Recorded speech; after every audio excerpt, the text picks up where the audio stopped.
បាទជំរាបសួរបងប្អូនអរគ្នាហើយថ្ងៃនេះជួបជាមួយខ្ញុំគ្រូធំហើយថ្ងៃនេះដែរគឺខ្ញុំមកចង់ចែករំលែកអំពីអ្នកដែលកើតជំងឺរឹសដុំបាតរហូតដល់ថ្នាក់ធ្លាក់ឈាមរ៉ាំរ៉ៃ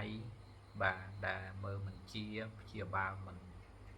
មិនជានិយាយទៅព្យាបាលមិនជាឬមួយក៏អ្នកដែលធ្លាប់វះកាត់ហើយនៅតែធ្លាក់ឈាមទៀតបាទគឺយើងមានថ្នាំដែលអាចយកទៅញ៉ាំបានបាទនឹងហើយថ្នាំនឹងដែរគឺយើងអាចយកទៅញ៉ាំកុំឲ្យវាធ្លាក់ឈាមវាឈប់ធ្លាក់ឈាមហើយសុខភាពយើងអាចល្អប្រសើរមកវិញហ្នឹងហើយយើងទៅជំងឺរឹសដុំបាតនេះគឺជាជំងឺមួយដែលវាប៉ះពាល់មុនដំបូងគឺពីរោគកាពះបាទពីជំងឺកាពះទេប៉ុន្តែយូរទៅវាទៅជាជំងឺវិវត្តទៅជាជំងឺរឹសដុំបាតនៅពេលដែលកាពះយើងតែងតែមានបញ្ហាយើងតែងតែញ៉ាំអាហារដែលមិនតមយូរទៅអាហារដែលយើងញ៉ាំចូលនឹងបាទវាធ្វើទុកដល់កាពះហើយកាពះយូរទៅវាទៅជាកាពះរ៉ាំរ៉ៃហើយវាចេញជារោគសញ្ញារឹសដុំបាតបាទហ្នឹងហើយរឹសដុំបាតនេះដែរបើសិនជាអ្នកដែលធ្លាប់វះកាត់ហើយអស់ជំរើសបាទដែលព្យាបាលមិនជាបាទខ្ញុំនិយាយថាអ្នកដែលអស់ជំរើសដែលព្យាបាលមិនជាបាទអាចយកទៅបរិភោគបានហ្នឹងហើយខ្ញុំមានចែកជូនខ្លះហើយនឹងលក់ជូនខ្លះបាទហ្នឹងហើយដោយសារតែថ្នាំហ្នឹងគឺយើងត្រូវការប្រមូលទិញពីបងប្អូនជាបរិញ្ញាដែលគាត់ធ្វើការដាំថ្នាំខ្លះគឺយើងត្រូវការប្រមូលទិញពួកគាត់យកមកហើយដើម្បីផ្សំហ្នឹងឯងបណ្ដែថ្នាំដែលលោកគ្រូរកបានពីដើមឈើឬមកក៏តាមព្រៃតាមភ្នំ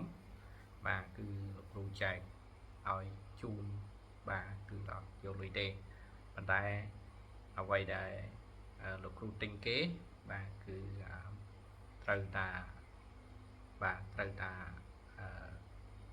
យកកម្រៃខ្លះពីបងប្អូន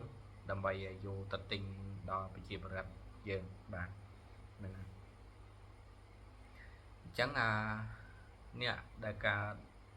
ជំងឺរឹសដុំបាតរ៉ាំរ៉ៃដែលព្យាបាលមិនជាមើលមិនជាបាទមើលលេងជាបាទអាចយកទៅបរិភោគបានហើយអ្នកដែលគិតថាខ្លួនឯងនៅអាចព្យាបាលជាទេមិនបាច់ចាំយកទៅទេបាទហ្នឹងហើយនិយាយមួយទៀតថារឹសដុំបាតបើសិនជាវាដល់កម្រិតមួយដែលធ្ងន់ធ្ងរបាប់នឹងហើយ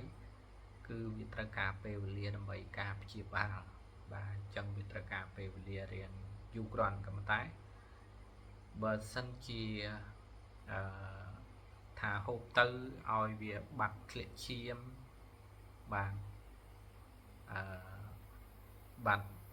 ឈឺចាប់បាទអាហ្នឹងគឺវាមានប្រសិទ្ធភាពលឿនភ្លាមបាទប៉ុន្តែបើសិនជារឹសដុំបាតនឹងឲ្យវាលឹបទៅវិញបាទវាលឹបទៅវិញណាបាទយើងត្រូវការចំណាយពេលវេលារៀងយូរបាទព្រោះអីយើងត្រូវការឲ្យបងប្អូនអរគ្នាតមឲ្យបងប្អូនអរគ្នាតមច្រើនបាទស្រាមកទេបើសិនជាយើងនៅតែបរិភោគទេអារឹសដុំបាតហ្នឹងគឺវានៅតែមានដុំរឹសដុំបាតក៏ប៉ុន្តែវាបាត់ការឈឺចាប់បាត់ធ្លាក់ឈាមបាទវាយើងទៅវាលឹបទៅវិញខ្លះបាទបើសិនជាយើងតមមិនបានទេគឺប្រសិទ្ធភាពរឹសដុំបាតហ្នឹងវាអញ្ចឹងឯងហើយអ្នកដែលអង្គុយមិនបានឈរមិនបាន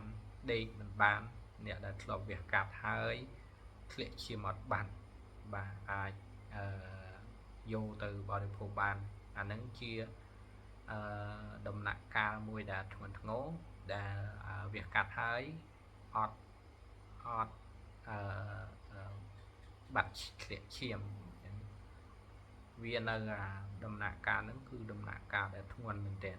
ហើយធ្ងន់ជាងដែលយើងទុកមុនដែលយើងវះកាត់ទៅទៀតអញ្ចឹងខ្ញុំមិនមានអ្វីច្រើនទេគ្រាន់ថាឆ្នាំហ្នឹងគឺខាងលោកគ្រូមានប៉ុន្តែលុត្រាតើតាបងប្អូនអរគ្នាយកទៅបរិភោគបាទហើយបើប្រើប្រាស់ថ្នាំពេទ្យកុំប្រើប្រាស់ថ្នាំខ្មែរបាទបើប្រើប្រាស់ថ្នាំខ្មែរហើយសូមកុំប្រើប្រាស់ថ្នាំពេទ្យបាទព្រោះអីយើងអាចបែងចែកពេលវេលាឧទាហរណ៍ថាក្នុងមួយខែហ្នឹងយើងចង់ដកពិសោធន៍ថាថ្នាំខ្មែរវាដំណើរការទៅមុខអត់យើងធ្វើម៉េចមួយខែហ្នឹងគឺយើងអត់លេបថ្នាំពេទ្យទេបាទបើសិនជាយើងមិនដកស្រង់វាទេយើងលេបបញ្ចូលគ្នាទាំងពីរបាទក៏វាពិបាកដែរបាទហ្នឹង